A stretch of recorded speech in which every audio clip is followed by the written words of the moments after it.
بسم اللہ الرحمن الرحیم۔ ایاک نعبد و ایاک نستعین۔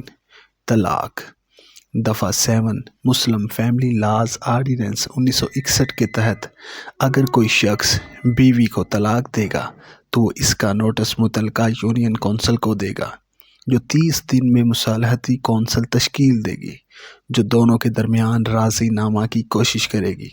ناکامی کی صورت میں 90 دن کے بعد طلاق مؤثر سرٹیفکیٹ جاری کیا جائے گا، جبکہ west Pakistan family courts act 1964 کی دفعہ 21B تنسیخ نکاح کی ڈگری کی صورت میں فیملی کورٹ ڈگری کی اطلاع یونین کونسل کو دے گی، جو 90 دن بعد طلاق مؤثر سرٹیفکیٹ جاری کرے گی۔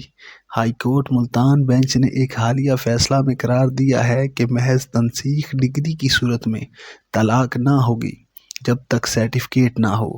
اس کیس میں خاتون نے یک طرفہ تنسیخ ڈگری کے بعد شادی کر لی تھی، جس پر FIR درج ہوئی، اور ہائی کورٹ نے طلاق سرٹیفکیٹ نہ ہونے کی بنا پر دوسرے نکاح کو غلط قرار دیا اور اس کے شوہر کی ضمانت خارج کر دی۔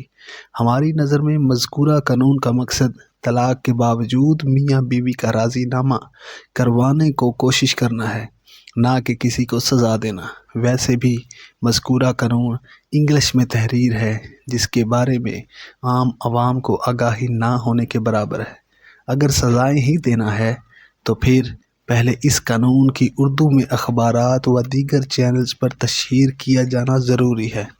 طلاق سرٹیفکیٹ خاتون کسی بھی عارضی رہائش سے حاصل کر سکتی ہے۔